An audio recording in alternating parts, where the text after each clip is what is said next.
Welcome back, guys, to Studio One with me, Gregor. Today I want to show you how you can audition loops in Studio One, which is something that I do all the time, but somehow I kind of assume that everybody else knows how that works as well, even though there's a couple of tricks you might need to be aware of to use this feature most effectively. Special thanks to my good friend and colleague Joe Gilder, who gave me that idea during our last Sphere exclusive live stream, as he saw me audition loops as I usually do, and he was like, golly, that's really cool. So I thought it might be worth sharing this with everybody else. Let's go.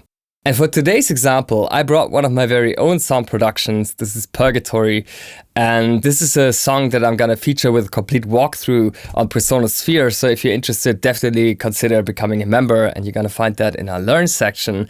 But for now, let's just focus on this specific section between bar 41 and 53 of verse A, where I find that the drums are lacking a little bit of drive, but I'm also not sure what kind of drive is missing exactly. I know that the drums have to be a bit more full in this section, but I'm not sure how to achieve that, and that's where loops come in to give me a lot of much needed inspiration. So let's start things off by first of all listening to the section together.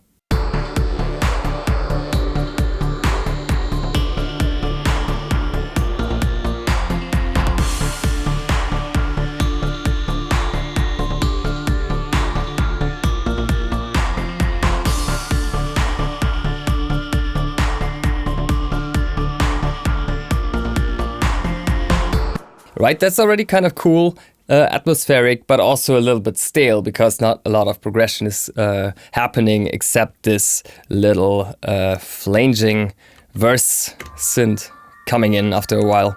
This one.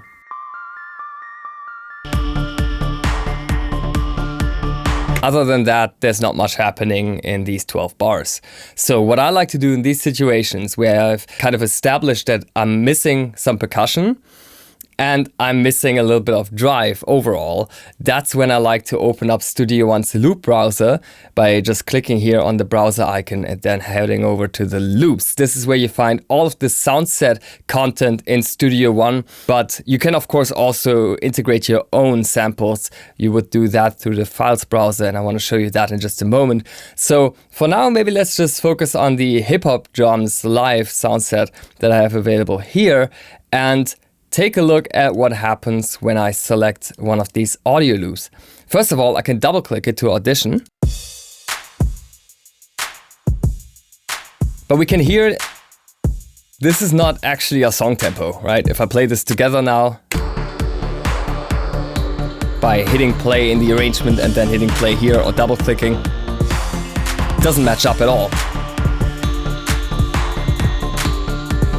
So what I can do in these situations is turning on play at song tempo. That's this button right here. This will always make sure that the loop is playing together in sync with our arrangement.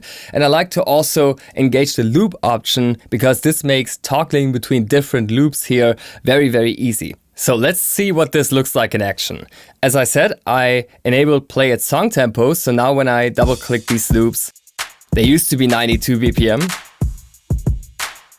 Now they're playing in my actual song tempo, and they still sound great even though we speed them up by 40 BPM currently, which is pretty insane.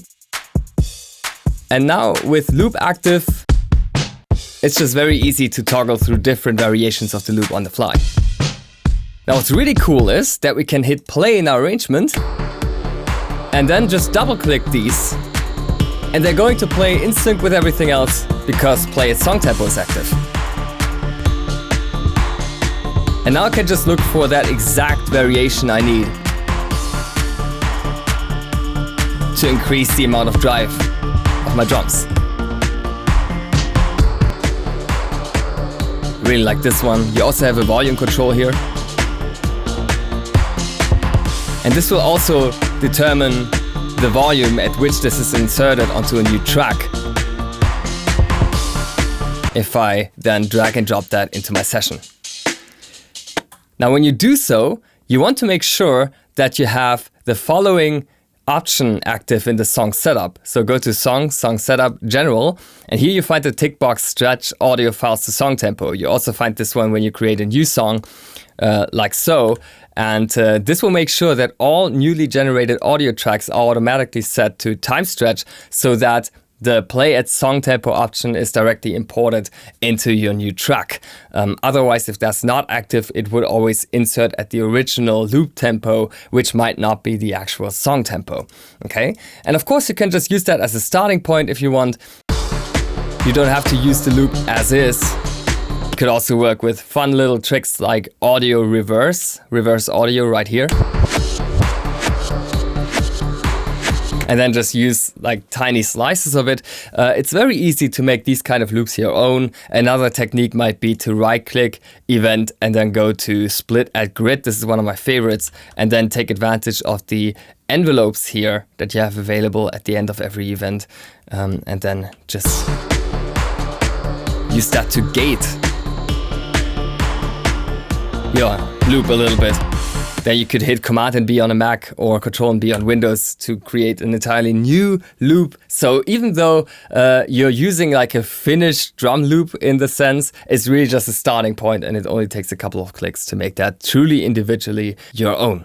One more thing I want to point out here is that all these functionalities that you see in the loop browser, which is reserved for the soundset content of Studio One, is also accessible from the files browser. So you can take advantage of the same functionality, even if you want to use your very own samples that you might have from third parties. All you need to do is just navigate to the folder where your samples are located. For example, I have an ideas folder here, and then you can right click and then create new tab from here. When you do that, this tab is added to your files browser for quick access, and then you can take advantage of all the features and functionalities shown from here. Now, these kind of changes to the browser become global once you save the song. So if you spend some time to create your own files browser layouts, then make sure you're also saving the song in the end. But other than that, I hope this helps you whenever you get stuck with a song that's kind of stale, because sometimes all it needs to get rid of the writer's block is to drag in the right loop at the right point in time to get inspired again. Thank you for watching.